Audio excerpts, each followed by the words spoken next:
Hey there, Brian King here, broadcasting again simultaneously on Instagram and Facebook. I have an important question for you. Are you as teachable as you would like your child to be? It's one thing I see continuously throughout the day is, how do I teach my kid to pick up after himself? How do I teach my kid to mind their manners? How do I teach my kid to do what they're told?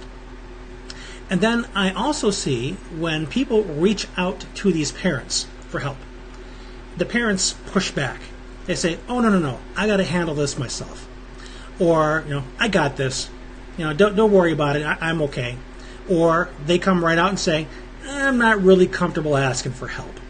Or I don't like receiving help from others. It makes me feel weak. It makes me feel like I don't know what I'm doing. If that's your attitude, do you honestly think your kids don't pick up on that? They see you not asking for help. They see you trying to do it all by yourself and getting frustrated when it doesn't work. And don't be surprised when you see your kid doing the same thing and saying the same phrases. No, I got this. I'm not stupid. Leave me alone. I'll figure it out. This is not a coincidence. This is good old-fashioned role modeling. My kiddos, they had their difficulties asking for help.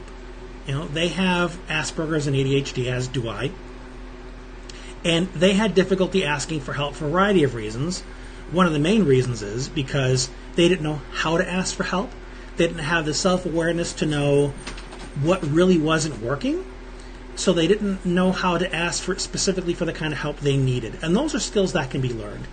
But one thing that really needs to be modeled, you can't simply tell a child this.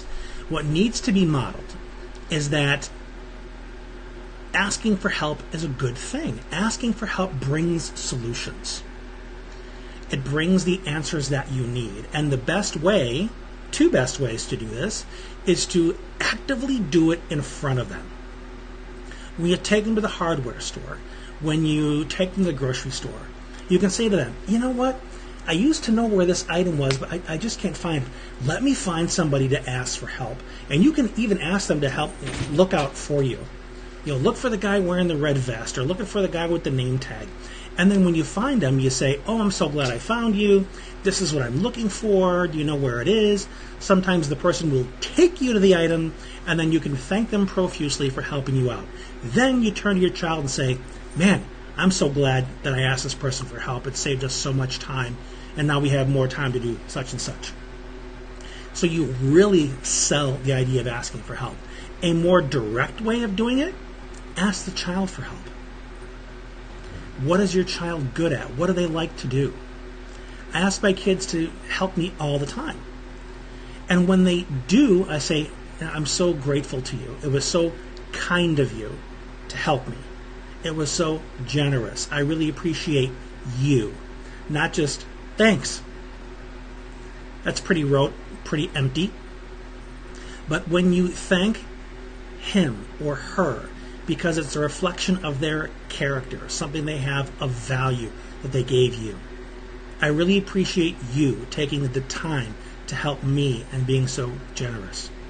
There are a lot of ways to reinforce that because with our kiddos with Asperger's and ADHD, asking for help is something they're going to be doing for the rest of their lives, maybe even more so than the average person. Because we need assistance in so many areas, that includes me.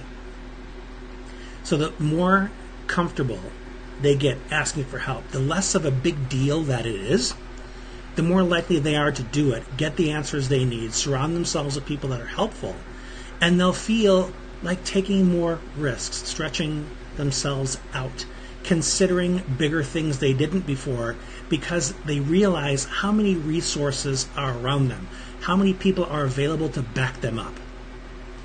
Because without that kind of modeling and those kind of skills, our kids will be afraid of the world. They'll see limitations. They'll see a lack of help and a lack of options. And they'll begin coming up with one excuse after another for why they can't do it, can't ask for help, it won't work. When what our kids really need are solutions, not excuses. So model the importance of self-advocating, asking for help, being happy you asked for help, that people were there to help. And the more you do it, the more you show it, the more you do it with them, the more you ask from them, the more likely they are to follow your lead. And both of you will get more of what you need. So that's been my 2 cents on this. Hopefully this has been helpful. If you know of anybody else that can benefit from this, please share it. They'll thank you for it. This has been Brian. We'll talk again soon.